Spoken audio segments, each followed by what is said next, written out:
TECNO Camon 30 Pro 5G. Ang daming tech vloggers na nag-recommend nitong phone na ito.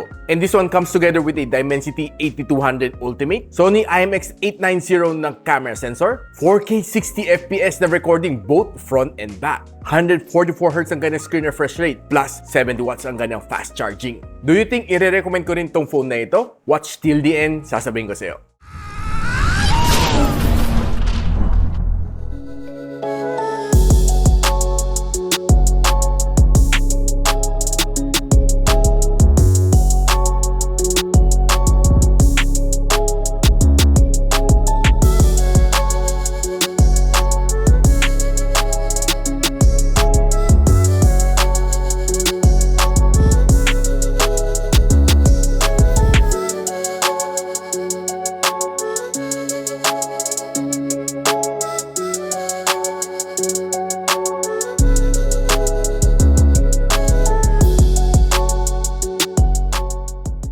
Now, itong TECNO Camon 30 Pro 5G na may 12 plus 12 gigs of RAM and 512 gigs of storage is currently priced at 19,999, and this is TikTok Shop exclusive, pero naka-sale siya right now at 18,200 pesos. I'll be posting the link on the description box below kung saan na pwede siya mabili. Now, first things first, ang kanyang itsura is almost the same naman sa TECNO Camon 30 5G, yung kanyang base variant. Medyo naiba konti lang ang kanyang LED flash na placement. Yun lang siguro the only indicator na nakita ko to differentiate between the Pro and the non-Pro. Now, likod niya is the same matte finish, so masarap hawakan, no? Hindi siya madulas. And this one seems to have a plastic side frames na very shiny. Overall, the form factor is great. Hindi naman siya masyado edgy dito sa kanto. Medyo chinamfer niya kunti para hindi siya makanto. Ako, feel ko naman okay sa akin to phone na ito when I'm using one-hand texting kasi abot ko naman edge to edge. Walang problema.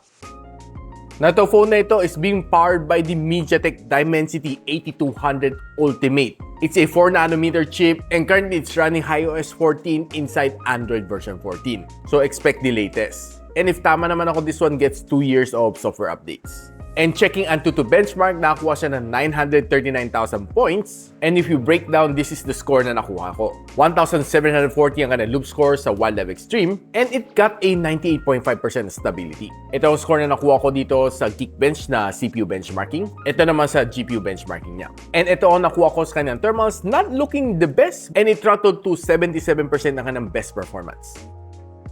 Now, the phone na ito has a 5,000 mAh of battery and it can support up to 70 watts na fast charging. So, charging from 0 to 100 takes you around mga isang oras to complete the full charging cycle, which is for me not bad. And if you ask me kung kaya na magtagal ng one whole day, kaya naman as long as you're using it normally. And gumawa tayo ng manual battery stress test dito sa phone na ito, watching videos all day long, and it gave me roughly a 13 hours and 50 minutes na screen on time based sa 60Hz of screen refresh rate and 50% of brightness.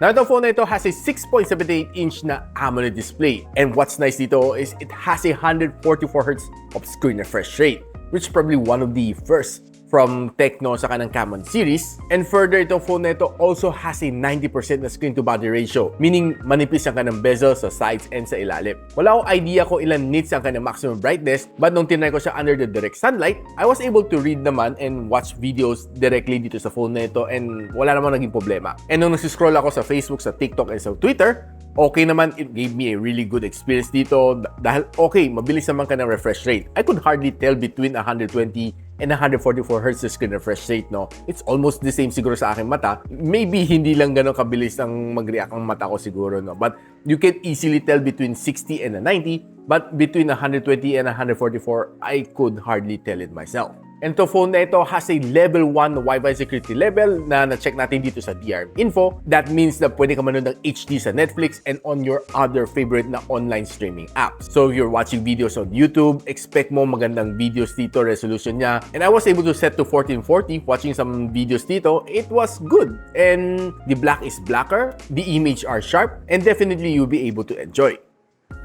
Now, ang kanyang sounds is being tuned by Dolby Atmos, and this one has stereo speakers. Sagarin lang natin, pakinggan natin kung gaano kalakas.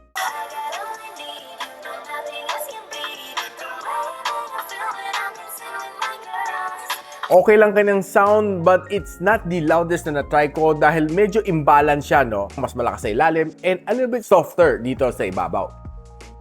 Now, si TECNO Camon series is really a camera-centric phone. Sinabi ng TECNO yan, but si Dimensity 8200 Ultimate is definitely a chip na kaya mag-game. So I did play 5 games dito sa phone na ito, playing Genshin Impact, Call of Duty Warzone, Mobile Legends, Call of Duty Mobile, and si Farlight 84. Now, when you're playing Call of Duty Mobile, expect mo very smooth ang graphics dito, wala kang maging problema dito, and the touch response dito sa phone na ito is definitely fast. And kung nagbabakbakan kayo on a certain point, di mo mafe-feel talagang lag dito sa phone na ito. So, panalo tong game na ito dito sa phone na ito. Now, if you're playing ML, pwede mo naman set sa Ultra, and definitely you'll be able to enjoy din dito sa game na ito dahil it was smooth. Kaya mag-meet kayo lahat sa isang certain point, wala kang mafe-feel na lag dito sa kanya.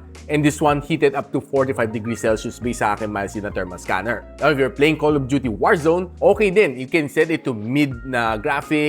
I was able to enjoy naman tong game na ito. Though hindi ganun ka-smooth ang gameplay ko dito, hindi pa siguro siya highly optimized dito para sa phone na ito. And during the gameplay, I did feel some lags, some frame drops along the way. And after 30 minutes of playing, this one heated up to 47 degrees Celsius. Sa Farlight 84, sinet ko sa all high. For the first 10 to 15 minutes, okay siya. As you play along, pag pumata ka ng mga 30 minutes, medyo ma-feel mo a little bit sluggish kasi sinet ko siya sa all high. Pag medyo nag-i-aim ka na, no, ma-feel mo parang, parang medyo buwabagal ang aiming ko. Ito ang napansin ko dito sa Farlight 84. But overall, the gameplay was good. Pwede mo babaan konti ang ng graphical settings to make it a little bit more smoother. But overall, nag-enjoy naman dito. And it heated up to 47 degrees Celsius din dito sa phone na ito. Now, pagdating mo sa Genshin Impact, okay din ang kanang gameplay. At times, ma-feel mo may konting lag, lalo na kung nang-swing ka left and right, at kung medyo nababakbakan na kayo, no? Sinet ko siya sa all high settings din niya, na kaya dito sa phone na ito. At first, it was good, but as you play along, medyo ma-feel mo a little bit sluggish. But tolerable naman siya. So, I would highly suggest na babaan mo kundi ka ng settings. And medyo mainit siya, guys, ha? It heated up to 49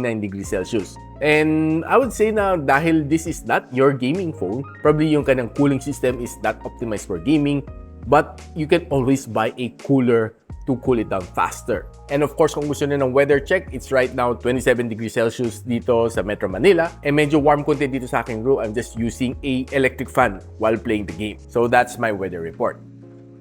Now, of course, siyempre, ang highlight nitong phone na ito is no other than its camera. It has a 50MP na main camera sensor na may OIS, and it's a Sony IMX890 na camera sensor. It's also paired together with a 50MP na ultra-wide lens and 2MP na depth sensor. And this one can shoot you up to 4K and 60. And ang kanyang front-facing camera is also another 50MP, which is definitely good dahil this one can give you a good selfie shots para sa mga selfie lovers. And this one can also shoot you up to 4K and 60 FPS, which kinda excites me. Now guys, simulan muna natin ang ating camera analysis with some outdoor shots. So medyo gloomy ang weather when I'm taking this shot. So makita natin on this picture, medyo gloomy siya. Pag tinignan mo mga puno na ito, you'll see the pictures are a little bit soft. Now taking some look at this one, okay naman, no? Mukhang sharp naman siya. Mga pictures dito, it was just a quick snap habang nakadunga ako sa bintana ng kotse. Taking this signboard was really sharp. Magandang pagka-capture dito, no? Very fast snap lang. And yeah, it gets the job done. And looking at some flower shot, pag tinignan mo dito sa kanyang gitna, no? It's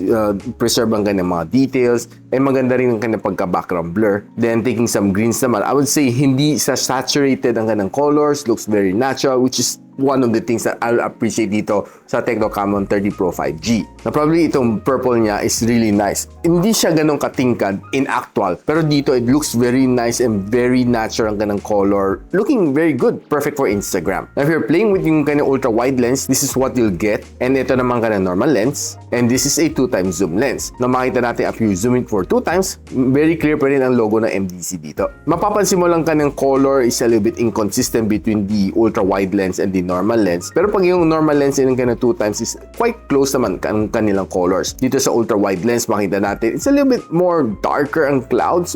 Dito is a little bit more grayish, a little bit more lighter ang kanyang pagka-gray. And yung blue sky, mapapansin mo, iba rin ang kanyang color. Now, checking the ultra wide lens again, makita mo, this is the shot na nakuha natin. This is a normal lens. And this is a 2x zoom lens. So after 2x, makita natin it's still clear ditong building na ito. And makita mo talaga yung color inconsistency between the normal lens and the ultra wide lens. Now, if you bring the camera indoors, taking some figurine shot, I would say okay ang ganda ng pagkakuha dito, very sharp, very clear, and taking in some more further figurine shot looks really good. And one thing na magugustuhan mo dito is ang bilis ng kanyang pagka-focus dito, and maganda rin ang pagka-focus niya dito sa subject. And taking in more figurine shot like itong si Sakuragi, ang ganda na, really, really nice. Now, kung mahilig ka naman sa product shot naman and taking some shoe shot dito, I would say okay. The quality is nice. Magandang color science dito sa camera niya. And if you zoom it, kitang-kita mo din naman ang quality ng mga fabrics dito sa sapatos na ito.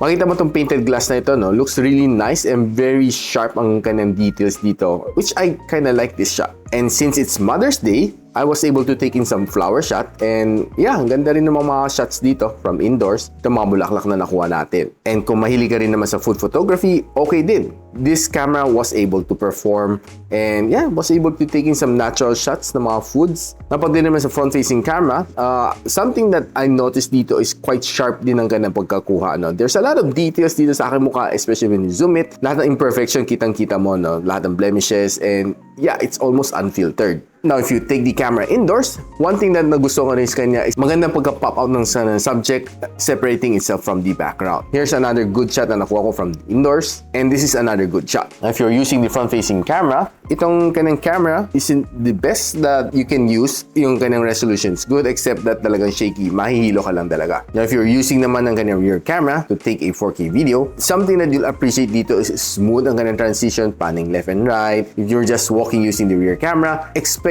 a really nice and smooth video dito from this camera. I was quite impressed din sa kanya.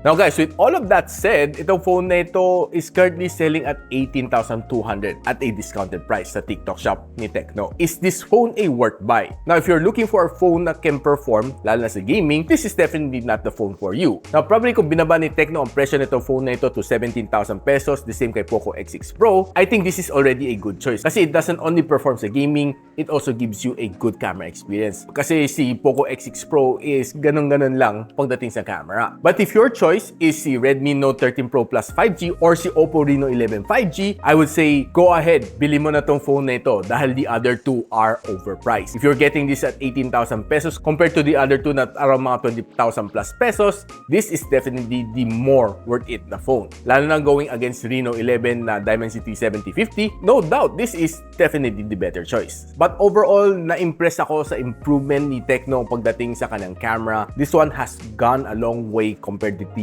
earlier series ng Camon. Lalo ng kanyang video recording capability dito ng 4K, it's definitely better and more stable. So guys, if you're also interested sa TECNO Camon 30 Premier, do stay tuned sa aking channel and don't forget to subscribe. And if you want to know kung saan nyo pwede mabili itong phone nito, I'll be linking on the description box below. And if you like this video, don't forget to share it to your friends. And a sub to this channel would definitely be awesome. I'll see you in the next one. And so, ako para si Richmond, and you're watching Gadget Sidekick. What's up? Like and subscribe to my channel. Don't forget to hit that notification bell. For one of my latest uploads, click the dito. And for one of my popular uploads, click here.